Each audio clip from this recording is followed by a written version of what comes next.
শুভ সকাল বন্ধুরা, আমার নতুন একটা ব্লগে তোমাদের অনেক অনেক স্বাগত, অনেক অনেক ভালোবাসা। আশা করি সবাই খুব ভালো আছে, খুব সুস্থ আছে। তো আমিও ভালো আছি।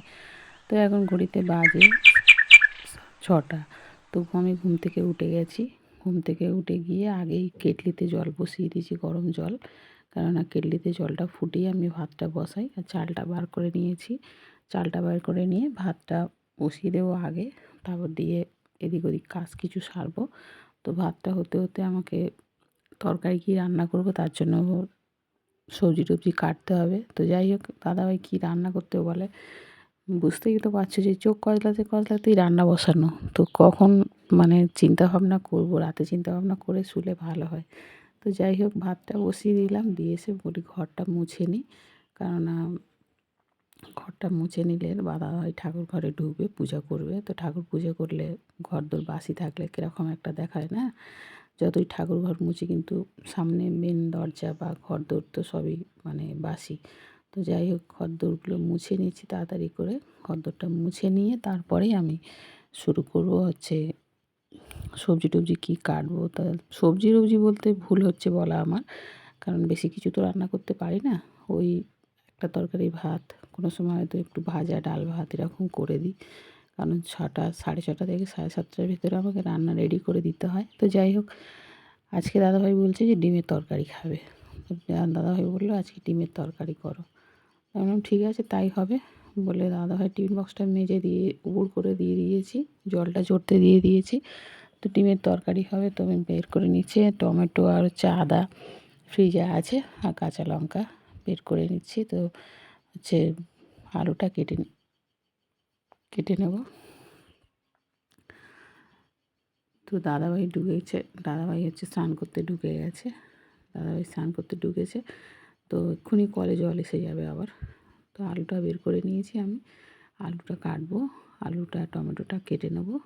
নিয়ে আলুটা আমি সেদ্ধ করব না, ভেজেই করব। কারণ বেশি বড় বড় করে কেটে তরকারি করলে, ডিমের তরকারি করলে মানে সময় হয়ে ওঠে না, বুঝেছো তো। সেদ্ধ করে নিয়ে করলে ভালো হয়। তো আমি সেদ্ধ করে করব না, কেননা ভেজে করব ডিমের তরকারি, ডিম ভেজে করব।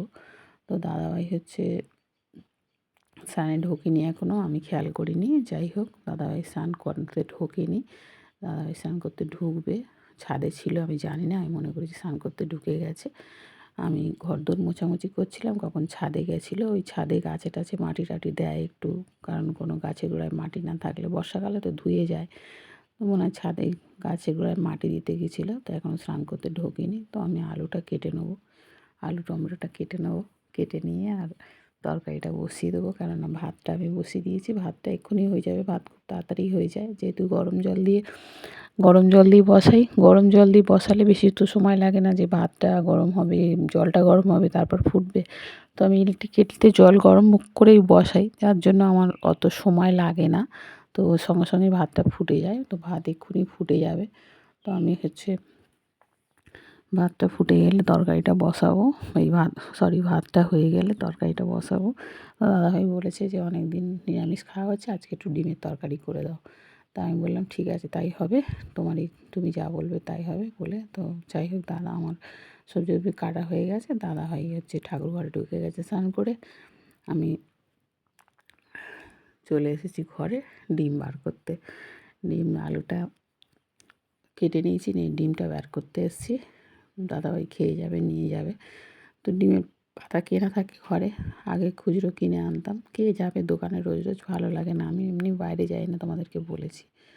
তো ডিমটা বার করে নিলাম। দাদাভাই করছে পুজোর জোগাড়। তো হচ্ছে ডিম বের করে নিয়েছি। কী রোজ রোজ রান্না করবো যেন চিন্তা, জানো তো, খুবই চিন্তা। রোজ প্রত্যেক দিন কী রান্না করব, কী রান্না করব, একই চিন্তা ভাবনা লেগে থাকে। তো যাই হোক, ডিম করব চিন্তা ভাবনা করে নিয়েছি। মানে করবো নয়, সরি, দাদাভাই বলেছে ডিমের তরকারি করতে। তা ডিমের তরকারি করব। মাছওয়ালা আসবে, মাছ নেবো, মাছ কাটবো, মাছ ধোবো, তারপরে ভাজবো, রান্না করবো, অত সময় হাতে নেই। তো ওই জন্য দাদাভাই বলছে তুমি ডিমের তরকারি করে দাও, যেদিন যেরকম সময় হবে সেদিন সেরকম করবে। তো বিশেষ করে রবিবারগুলো আমি ঘরে খুব একটা থাকতে পারি না, আমার পুজোদের কাছে যেতে হয়। সুবিধা অসুবিধা ভালো মন্দ যাতায়াত করতে হয়। রবিবার দিনটা ঘরে থাকতে পারলে খুবই ভালো হয়। দাদাভাই হাট থেকে মাছ বেশি করে এনে দিল, আমি কেটে ধুয়ে ফ্রিজে রেখে দিলাম, অসুবিধা হয় না। তো তো দাদা হয়তো হচ্ছে এই আমি থাকি না বলে ওই জন্য দাদাভাই রবিবার সেরকম একটা বাজারও করতে পারে না, যেহেতু আমি নেই বাজার করবে কি আর, কে মাছ কাটবে আর কে রাখবে, ওই জন্য বাজার সেরকম একটা করা হয় না, ওই জন্য ডিমের তরকারিটাই বেশি হয়। আর বাদ বাকি দিন ডাল হয়, নিরামিষ হয়, সয়াবিন হয়, এসব হয়। তো যাই হোক, তো আমার দেখো আনাজ কাটা হয়ে গেছে, এবার তরকারিটা আমি বসিয়ে দেবো। তরকারিটা একটু আলু ভেজে তরকারি করব, আলু ভেজে করব, আলু তো সিদ্ধ করব না, তো আলুটা ভাজবো। কড়াটা বসিয়ে দিয়েছি। আর হচ্ছে দাদাভাই ঠাকুরের বাসন ধুচ্ছে, কলে জলও এসে গেছে। তাহলে এবার ভাবো একবার যে আমি রান্না করব না কলের জলের কাজ করবো। আর দাদাভাই তো ঠাকুর ঘরে ঢুকবে, এবার দাদাভাই যদি ঠাকুর ঘরে ঢুকে যায় এবারে আমি রান্না করব না জল তুলবো।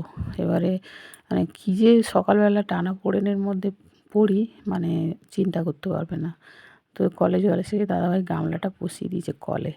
তো গামলাটা বসিয়েছে, গামলাটা ভরবে, আমি এক ধার থেকে গামলাটা ভরতে বালতি ভরে পড়ে যাবে কেন, গামলাটা ভরলো, গামলা থেকে কাটি নিয়ে বালতিগুলো ভরে ভরে আমি বাথরুমের জল ড্রাম ট্রামগুলো ভরে ফেলি। তো আলুটা আমার লাল লাল করে ভাজা হয়ে গেছে, দেখো আলুটা ভাজতে ভাজতেই অর্ধেক সেদ্ধ হয়ে গেছে। মশলাটাও আমি করে নিয়েছি, মশলা করে নিয়েছি বলতে ওই আদা টমেটো একটু গ্রেট করে নিয়েছি, দিয়ে গ্রেটার দিয়ে একটু গ্রেট করে নিয়েছি, কেননা বাটাবাটি সকালবেলা সময় নেই, অত কিছু করার সময় নেই, গ্রেট করে নিয়েছি। আর টমেটোটা খুব পাতলা পাতলা করে কুচিয়ে নিয়েছি, যাতে কষতে কষতে হয়ে যায়। তো যাই হোক, আলুটা ভাজা প্রায় হয়ে গেছে, মশলাগুলো আমি দিয়ে দেবো, মশলাগুলো দিয়ে দেবো, আর দিয়ে কষবো একটু ভালো করে। দেখো নিয়ে মানে ডিম তো মানে মাছ মাংসর মধ্যে পড়ে না, তোমার দাদাভাই তো খালি বলে কিনা ডিম তো নিরামিষ, ডিম কি আমিষ, ডিম তো নিরামিষ। তা আমি বলি ও ডিম নিরামিষ, বলে হ্যাঁ ডিম তো নিরামিষ। তো এমনি নিরামিষ মানে নিরামিষ, আবার নিরামিষ রান্না হচ্ছে, না রসুন না পেঁয়াজ। তো আদা টমেটো দিয়ে করবো, একটু ভালো করে না কষিয়ে রান্না করলে ভালো লাগে বলো। তারপরে আমরা আবার লঙ্কা মানে ঝাল লঙ্কা খাই না, জানো তোমাদেরকে বারবারই ভুলি ভিডিওতে, ঝাল লঙ্কা খাই না, কাঁচা লঙ্কা খাই। তো কাঁচা লঙ্কা দেবো কেটে, আর দেবো একটু লাল লঙ্কার গুঁড়ো। তো আমার মশলাটা এবার দিয়ে দেবো, কষানো ওই এসছে দেখো তরকারি কষিয়ে নিয়েছি, কাঁচা লঙ্কাগুলো কেটে দিয়ে দিলাম, দিয়ে গরম জল ফোটানো ছিল কেটলিতে, একটু কষিয়ে দিচ্ছি, কষিয়ে নিয়ে এই জলটা দিয়ে দেবো।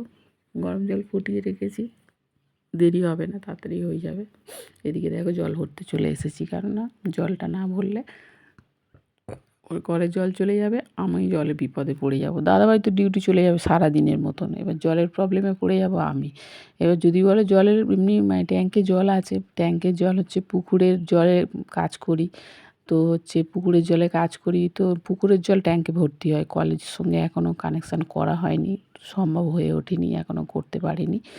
তো ওর জন্য ট্যাঙ্কে পুকুরের জলই ওঠে, কলের জল ওঠে না। তো ট্যাঙ্কের জলটা আমরা খুব ব্যবহার করি না, বাথরুমে ছাড়া খুব একটা ব্যবহার করি না, কলের জলই বেশি ব্যবহার করি। দাদাভাই স্নান করে, আমি স্নান করি, দাদাভাই এসে হাত মুখ ধোয়, আমি সারাদিনই ব্যবহার করি, মুখ হাত ধুই, সব কিছুই ব্যবহার হয়। তো কলের জল বেশি লাগে। তো টাইম কলের জল তুলি, আবার দাদাভাই টিউবকলের জল নিয়ে আসে রান্নার জন্য, স্নানের মানে ঠাকুর ঘরের জল, আমাদের খাওয়ার জল, রান্নার জল সব দাদাভাই আবার নিয়ে আসে। তো যাই হোক, তরকারিটা চাপিয়ে দিলাম, কত কথা বলছি দেখো। তো যাই হোক, তরকারিটা চাপিয়ে দিলাম, তরকারিটা চাপিয়ে দিয়েছি, তরকারিটা হয়ে এসছে। এবার ডিমটা ভেজে আর দিয়ে দেবো,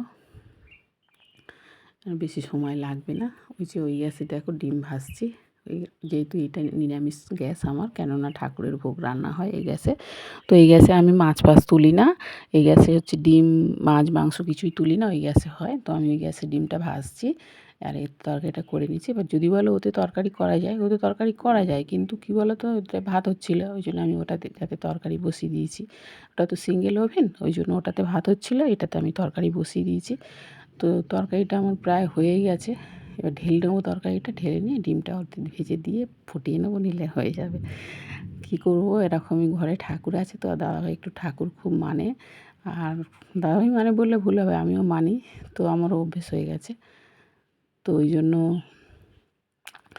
এভাবেই করি, অসুবিধা হয় না, দুজন থাকি তো। একটু লোকজন এলে তখন একটু অ্যাডজাস্ট করে নিই, অসুবিধা হয় না। লোকজন তো আর সবসময় আসে না, দুজনে থাকি, বাচ্চা কাচ্চা কেউ নেই, ঝামেলা কিছু নেই যে ও এটা খাবে না ও সেটা খাবে না, ওরকম কোনো ব্যাপার নেই, দুজন মানুষ, অসুবিধা হয় না। তো যাই হোক, দাদাভাই পুজো করছে বলে আমি দেখলাম কলে জল পড়ছে, আমার রান্নাটা হয়ে গেছে। তো আমি ভাবলাম এই সময় বাসনগুলো মেজে নিই, কেননা জলটা পড়ে যাবে, নষ্ট হবে কেন, আমি বাসনগুলো মেজে নিই বলে বাসনগুলো মেজে ধুয়ে নিলাম।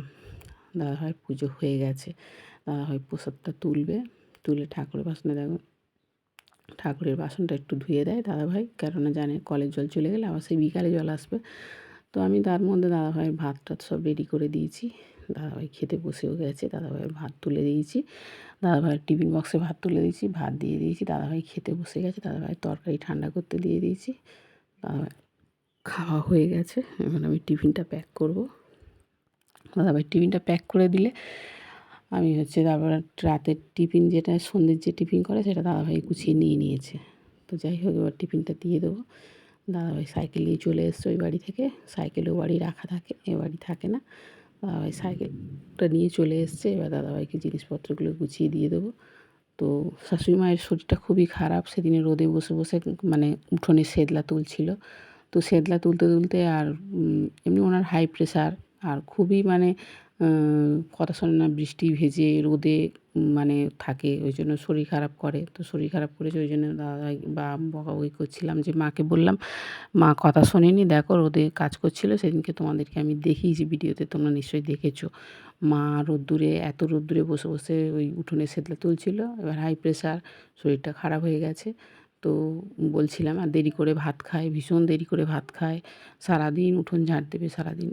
তো যাই হোক, এরকম করে বলে দেরি হয়ে যায়, শরীর খারাপ হয়ে দাদাভাই বকছে। তা আমিও বলছি, আমিও তো বকছি, বললে কথা শোনে না, একদম একদম কথা শোনে না। তো ওই বলছিলাম, ওই বয়স হয়ে গেলে যা হয় বুঝতেই পারছো তোমরা। তো ওই ডাক্তারবাবুকে ফোন করেছি, ডাক্তারবাবু বলেছে বিকেলে আসবে, এসে প্রেশারটা চেক করে দিয়ে যাবে। তো দাদাভাইকে দিয়ে দিলাম খাবার, দাদাভাই বেরিয়ে যাচ্ছে।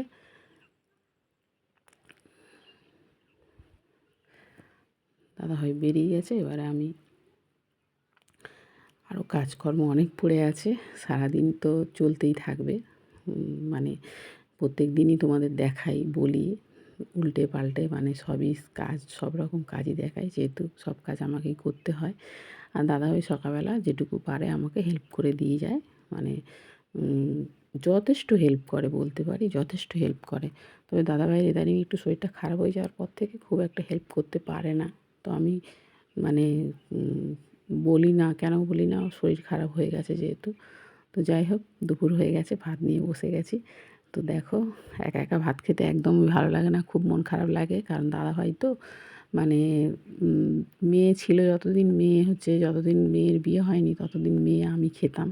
তারপরের থেকে, তারপর মেয়ে বিয়ে হয়নি তখন থেকেই দাদাভাই চলে এসছে, মানে কলকাতা থেকে কাজ ছেড়ে চলে এসছে গ্রামে। তো গ্রামে একসঙ্গে দুপুরবেলা ভাত খাই। তো যখন থেকে দাদাভাই অন্য জায়গায় কাজে লেগেছে, সকালের খাবার নিয়ে চলে যায়, রাতে ফেরে। তো একা একা দুপুরে আমার ভাত খেতে ইচ্ছা করে না, এখন 2:30 বাজে। সেই সকাল 7:30টায় রান্না করেছি, আমি 2:30 বাজে ভাত নিয়ে বসেছি। দেখো, শুধু ভাত নাড়াচাড়া করছি, আমার ইচ্ছা হয় না ভাত খেতে দুপুরবেলা। তো জোর করেই খাই, তো কী করবো, খেতে হবে বলো, বেঁচে থাকতে গেলে তো খেতেই হবে, তাই না? তো ভাত নিয়ে বসেছি, অনেকক্ষণ ধরেই এদিক ওদিক করছিলাম, খাবো খাবো, খাচ্ছি খাবো কোন, এই করতে করতে 2:30 বেজে গেছে। তো ভাবছি এর থেকে দেরি করে খেলে শরীর খারাপ করবে, তো ভাতটা নিয়ে বসেছি, বসে আর নাড়ছি আর তোমাদের সঙ্গে কথা বলছি। মানে সত্যিই খুব খারাপ লাগে, মানে দুপুরবেলা ভাত খেতে গেলে বসলে আমার মাঝে মাঝে কান্না পেয়ে যায়, একা একা আমি খেতে পারি না, যেহেতু মেয়েটাও থাকে না। আর আমি, দাদাভাই আর আমি দুপুরবেলা খেতাম, প্রত্যেক দিন দাদাভাইকে ভাত বেড়ে দিতাম, দাদাভাই খাওয়া অর্ধেক হয়ে যেত, আমি খেতে বসতাম। তো যাই হোক, একা একা খেতে হচ্ছে, একটা জানি না কতদিন খেতে হবে। তো যাই হোক, ব্লগটা এখানেই শেষ করলাম, সবাই ভালো থাকবে, সুস্থ